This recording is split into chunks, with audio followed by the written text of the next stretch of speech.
guys. How you doing? I'm doing great. This is my second video of the year and I'm still excited. I want to discuss something that actually I feel like plays off of the video that Peter posted today on DCTV. Peter posted a video today about mass adoption and sort of, his thoughts around that and some positions around that and some articles. And I have been thinking about mass adoption while I've been thinking about the subject that I want to talk about today, which is crypto wallets. And the reason I feel like those two really go together is because as newbies like myself enter this space, obviously they're going to have to start thinking about where to store their digital assets. Y'all, it's confusing.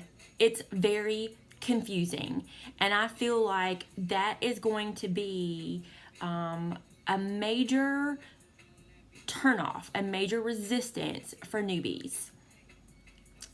Obviously, there are certain types of wallets, different types of wallets. I feel like there are so many wallets because you've got certain currencies or certain assets that actually have their own wallets.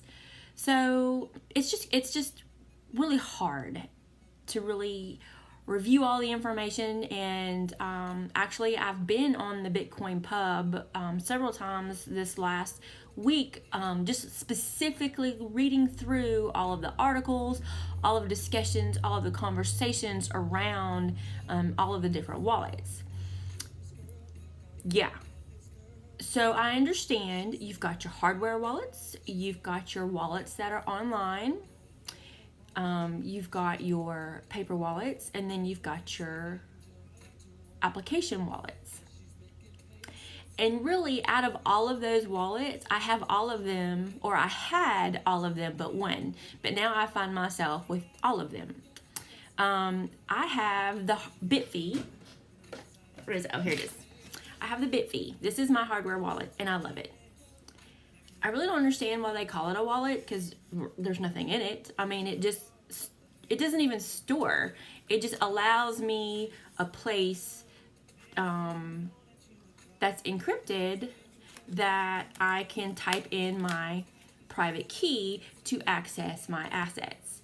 I like it because there are actually several different assets, and so if I were to utilize this, if something happened and I wanted to pay, someone for something, I could pull up my dashboard on my phone, conduct a transaction there, get my my address, and then enter my private key in this, and then the transaction would be completed. Obviously, for your cold storage wallets, it's my understanding that you really don't want to do your daily transactions with them. This is sort of your bank account, your savings account, your investment account, your 401k, whatever you want to call it, which is fine. I really don't have a whole lot in it right now because I've had it probably, I think, for about 6 months, but I will put a little bit of stuff in there, and then I keep retyping in and making sure that I can get in it. I'm very confident now that I can get in it, so I will probably start to move things. Let me rephrase. I'm not really moving things into it. I'm moving things, I don't know what I'm doing. See? And that's why it's so confusing. Because my assets are stored on the blockchain. Yeah, I don't know. See, and that's why this is so confusing. I know that my private key is in here. I know that whenever I went to access my wallet, I did not have to hook it up to the computer like you do a Ledger or a Trezor. It was just wireless that I was able to enter my private key. And I know that if I want to look at my assets or get any of my addresses, I can pull up the dashboard. But my assets are not actually in this wallet. And that's good, because if something were to happen and this wallet gets stolen, or I lose it, then I can just purchase another one, or I don't even actually have to have the wallet. There's a way that apparently you can go online and enter my private key if I needed to, but all it is I just use that to enter my private key. That's it. That's all. Everything else is on the dashboard. I personally think that is so super easy, especially the private key part, because the private key is what is killing me right now. The private keys, y'all, generating these private keys and then writing them on a piece of paper or putting them on a thumb drive and then storing them separately, and then you've got to have all of these private keys for all of these different wallets that you have. Y'all, that is so confusing and it's so hard, and I just don't think that newbies are going to want to deal with all that.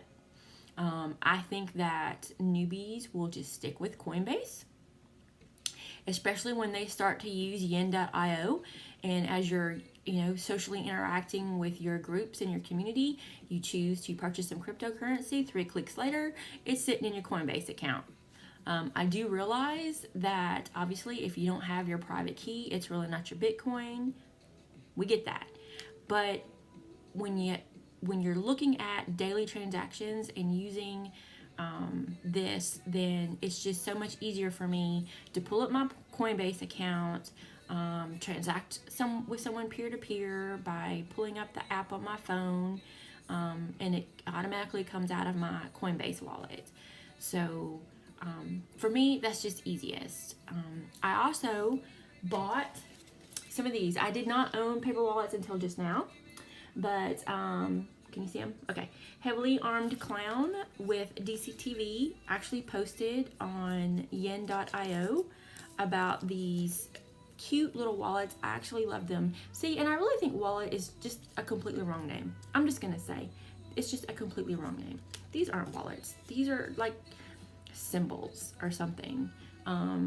This is not a wallet. This, all of your assets are on the blockchain. So I had initially bought these for gifts.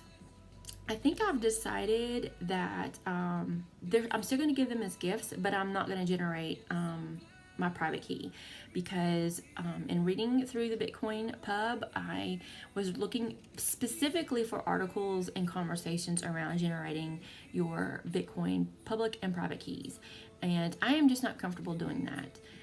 I had asked Colin how he was going to generate his private key. And of course, he was nice enough to post a video where this guy is downloading this browser on a thumb drive, and he's going to go put it on a whole separate laptop and then somehow generate his private key like that.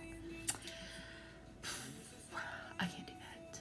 There's no way I would do that. I would jack it up, y'all. I would jack it up in a minute. I know I would. I'm not that savvy, and I feel like I represent a large fraction of people that aren't that savvy. We need something a little bit more user-friendly. So what I decided to do with these particular gifts is I'm just going to create Coinbase accounts. Luckily, they're going to be for my kiddos, so I have all of their information.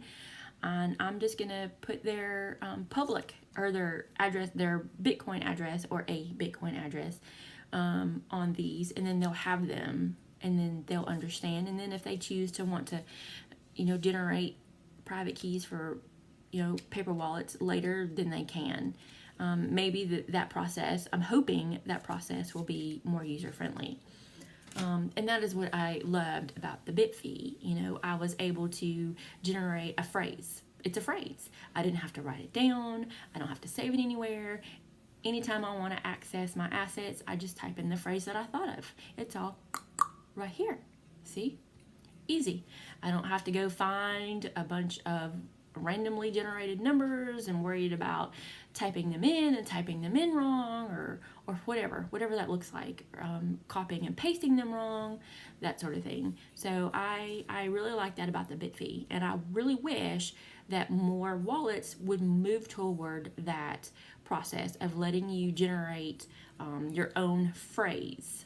It's kind of in line with your passwords. We all use passwords daily.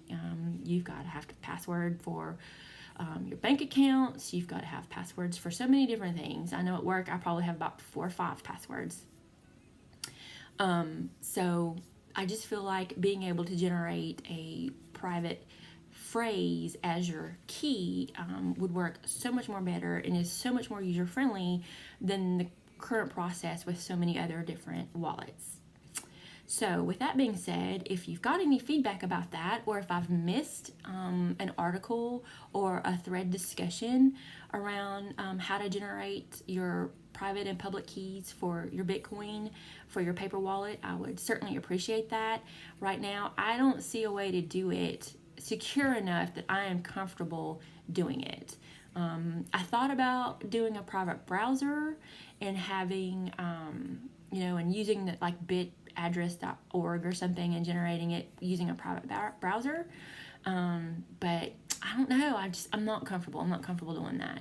And then, of course, I start to second guess myself. Okay, so really, if you think about it, what's different than me going on a private browser to bitaddress.org, generating my private key there, versus me going on my private browser to my Icon wallet, and when I was establishing it, it kind of gave me my private key that I had to print off. Like, because in both cases, you're still using the internet. Excuse me. And in both cases, I'm still utilizing a private browser. So I started to second guess that. I don't know. I don't know. I guess with Bitcoin, I'm being a whole lot more safe with it, and I'm just a lot wary of where I want to store it. So anyway, guys, that's the video that I have today. If you've got any feedback for me or suggestions, please feel free to put them in the comments. I will also post the link of Link's art where we got these cute little wallets. As you can see, they're signed and they're numbered because there's going to only be so many made. And technically, the premise is you're supposed to print out your private key and then put it face down underneath this hologram. But if you and when you use it, you're supposed to peel it off and then get your private key that way. And obviously you would have to generate a whole nother private key and again put it underneath this hologram and whatever. And I was thinking to myself, well, what if that little sticker don't want to stick again? Really, what if the sticker don't want to stick again? So I think what I've decided is I really like the aesthetics of this. I like the way it looks. I love just everything about it other than the private key part. So I'll probably just take this little sticker and just stick it on here because it'll be cute, and generate their Coinbase accounts and then put their public key on here, right here, and that way they'll have it, and then I'll give them their Coinbase information. So anyway, that's how I plan to use that. Again, if you've got any suggestions, you've got anything different you think I should try, I would greatly appreciate the feedback. So I'll talk to y'all later, guys.